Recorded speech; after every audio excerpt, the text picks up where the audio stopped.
Hi, Kiko.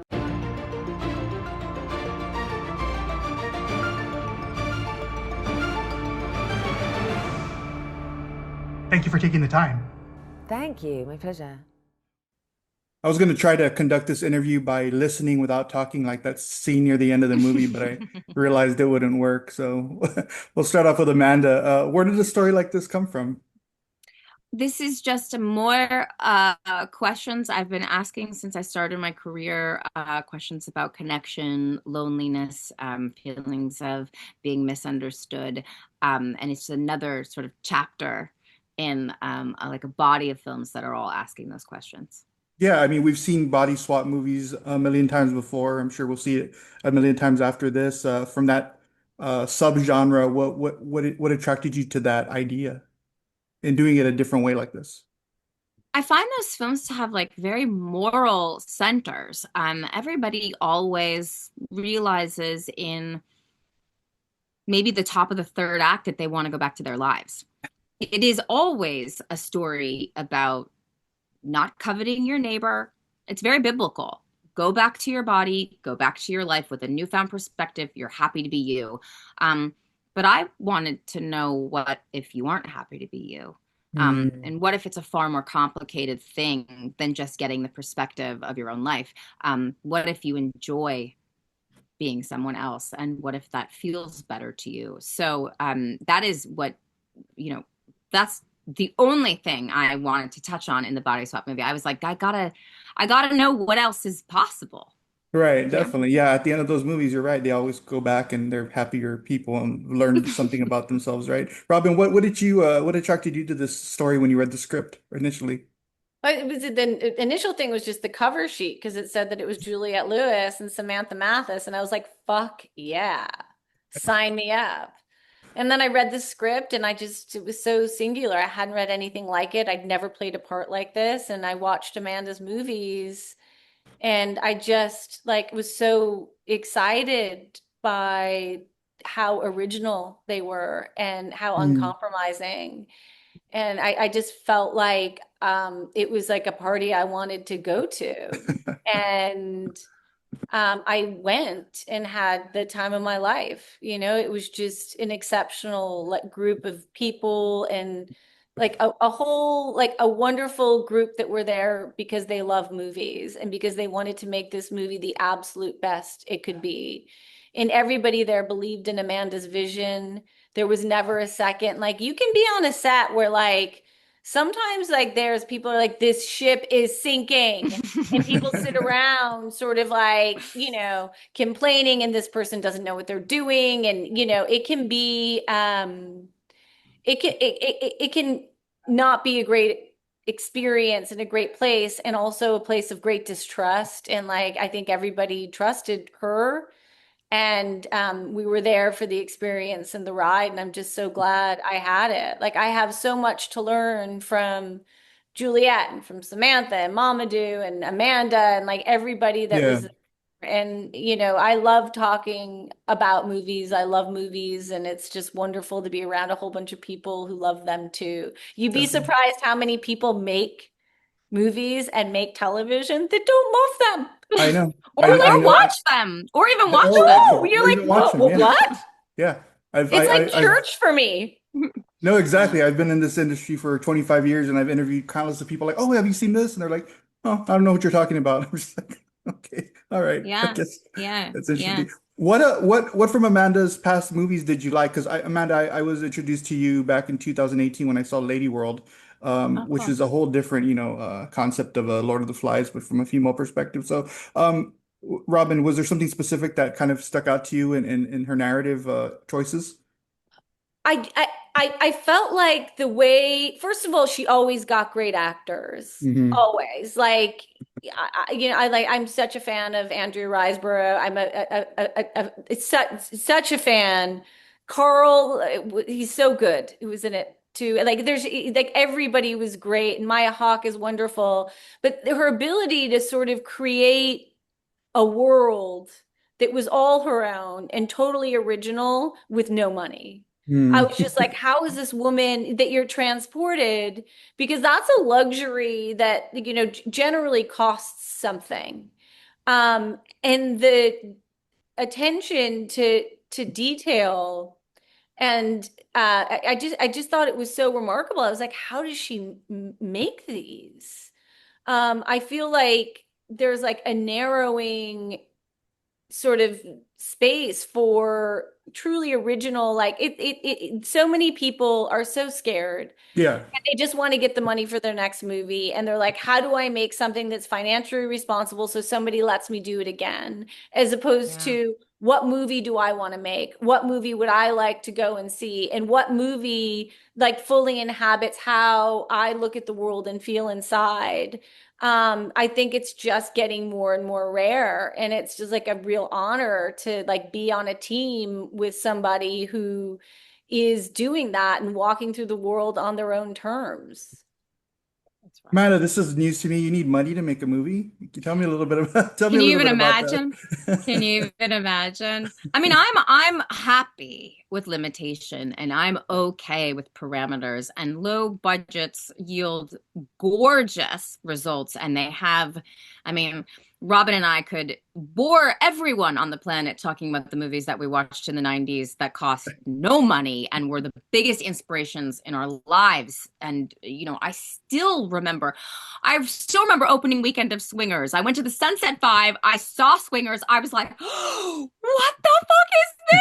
It's like, it was insane. And, we're watching regular ass 90s movies all the time. Jurassic Park, fantastic. Schindler's List, fantastic. I mean, that came out in the same year. Like, we Right. were given a lot. Yeah. But my God, the movies that cost almost nothing were just, they blew the lid off of everything. And I'm And there happy was an to be. excitement, that you can Yeah. count on me. You're like, who is this Oh, yes. writer? Like, what is this Yes. world? And like, Tamara Jenkins, like I love the Savages. Like I Yeah. love, there were and there was room for those voices. And like I said, it feels like that's narrowing. And when you hear that David Lynch was having problems getting money to make his movies at the end of his life, or that Nicole Holofcener is having a hard time I getting the money, always, it's just like, Yeah. this always. is not,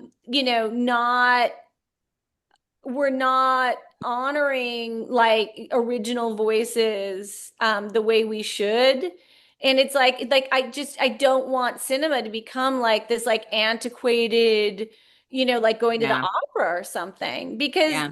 in going in the cinema and having a shared experience, like I went to go see Hamnet in New York, and like walking out, like met some students from NYU, and we were like talking about the movie and they'd seen it earlier. Like I was alone and like had dialogue with people I would have never spoken to, and we had this shared experience. Or like to see Sentimental Valley, like I just want to make sure these movies still exist, because there's less and less room for them. And to see them, by design is going to be on the big screen. I promise anybody who goes to see it is going to turn to their neighbor and be like, what are we seeing afterwards? And that you can have a real conversation about it. Right. Yeah. Definitely. No, Opposed I to being totally in your agree. room alone watching Netflix Yeah. or scrolling. Yeah. Well, do you understand how indie filmmakers, they start off as indie filmmakers and then they're so good at it that of course a studio is going to reach out and see if they want to make a Marvel movie. I'm thinking of like Chloe Zhao. I mean, she started off, with The Rider, songs my brothers taught me. And then all of a sudden she's given, She said $100 million. something really interesting in this, like her New York Times interview, Hmm. when she said, I need to come to terms with the fact that 50% of what I make is going to be shit, and not be afraid of it and look at it as compost and not shit. Okay.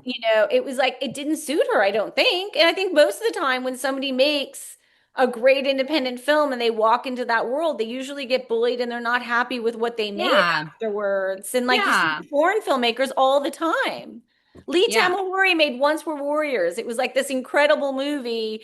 And then like, he would never made anything as good as that in the studio system. It's just sort of like I love studio movies, like good ones. I saw Sinners opening weekend and I stood up and cheered. Like I saw One Battle After Another and like stood up and cheered. I loved Weapons. I had a great time. I have nothing against big movies, but most of them aren't original like those films. And Yeah. somehow like Ryan Coogler got, carte blanche at Warner Brothers, and they said, we believe in you, after making them so much money, and they let him make a really out there movie that audiences loved. People Yeah. Yeah. want to see original movies. You have to think about clicks, right? You have to think about the origination of human beings coming together. Yeah. If someone is cool, if they have it, you want it. You gotta have it. You gotta have it. The problem is once they're yours, you can't let them be cool anymore. They already, you know what I mean? Because that's too scary. And so for so many filmmakers, they make these unique, provocative films. A studio sees them and they're like, we have to have that it. We Right. have to have that quintessential it. And then you come and you're like, here I am, I'm it. And they're like, okay, about your it. You just have to do it exactly the way we want you to do it. And I remember reading a great interview with Claire Denis where she was offered Marvel or something like that. And she was like, are you fucking crazy? You think I'm going to say yes to that? And look, maybe she doesn't need the money, and good. We don't need her to need the money. She doesn't need the money. A lot of us need the money. But like her thought process is not like, I don't want to sell out to your brand. Her thought process is, you're not going to let me do what I think is interesting about your brand. You're not going to let me have fun. Right. You Right. want me for my cool credit. You want to steal my credit. You want to steal my street cred, and you want to turn it into your thing. And I think for some of us, for me in particular, that's very scary, because this cachet that we have, this cool factor, that's a lifelong destiny. That is work to be it. That is like, that's all I do all day is read and watch, Yeah. There's also a lot of pain that comes with like having the it, because you have to go through high school having the it in college, where people think you're insane and alienated by like the way you look at the world. Like there's a lot of pain with having the it. Yeah, it's true. And there's a lot of like work that comes with it. But I think often, like, I remember like I had a very long-term partner, and he made this movie Chopper, and then he was making a movie at a studio while we were together, and that script was exactly the movie, The Assassination of Jesse James. And he was like, I just don't know, maybe they didn't read it and they thought, I can sell Brad Pitt playing Jesse James. Right. And like, cause he delivered exactly what he'd made, but it was 2.5 years of battle, and like it took years off his life. Yeah. I don't know. I don't know if there's a way to marry art and commerce. It seems like Wes Anderson has like a pretty good thing going where they just like let him do what he wants. But in Paul Thomas Anderson, like, Right. but there was a time where they knew Magnolia. They were like, okay, you can make this movie for all of this money, and maybe it'll get nominated for Oscars. It'll be a feather in our cap, where studios wanted credibility, and that was valuable to them. And I don't know, hopefully that'll come back. And every so often these movies sneak through that are just great. I loved Hamnet. I loved it. I cried. And she's just, Jesse Metcalf is amazing. And the way it looked, and like, I'm just, it was a great year for movies last year. I'm feeling optimistic, but most of the stuff is not good. Don't you want to see what PTA can do in a Transformers movie, though? Come on, I'm just kidding.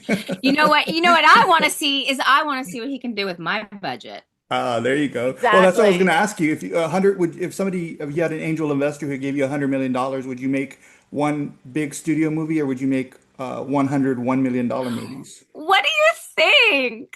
I have so many actors I want to work with. I have so many stories to tell. Like, I have too much to do.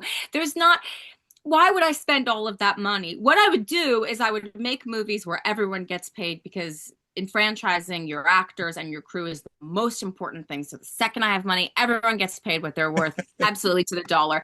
And then beyond that, sure, a couple of, salmon kale salads, because we got to eat well. No more yucky crafty.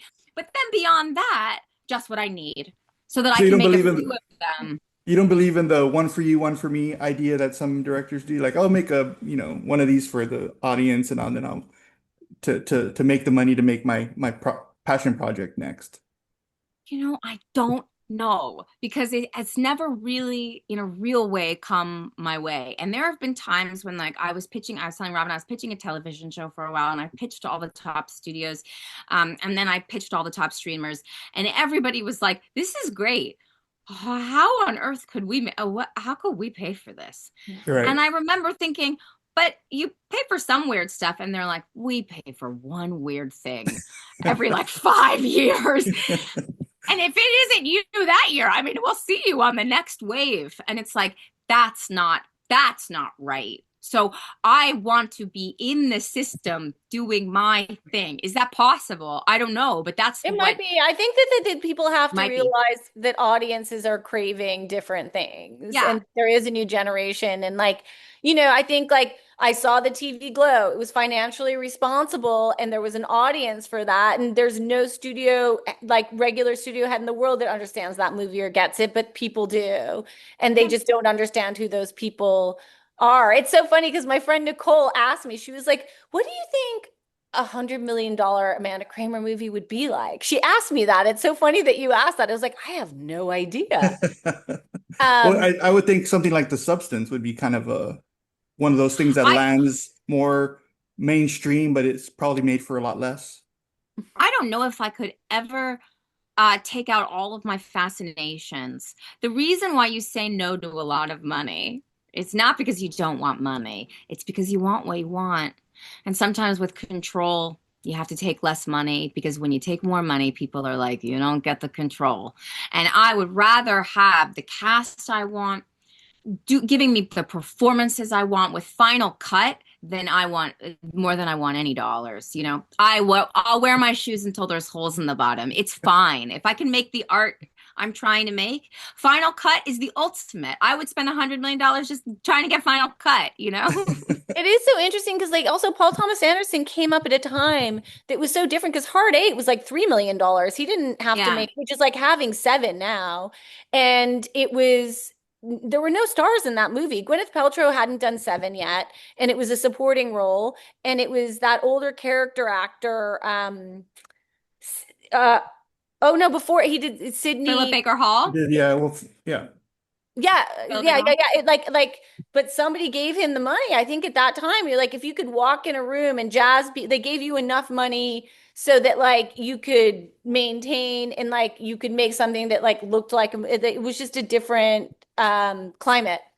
Yeah. But then you do things like this and you have magic that comes out like by design and it's like in the theater and there are these new voices and different points of view. And I just think people need to get out and celebrate it so that people do realize like, oh, there's an appetite for things that are different and that like younger people don't just want to look at TikTok, but they don't want to look at the same movies their parents watched.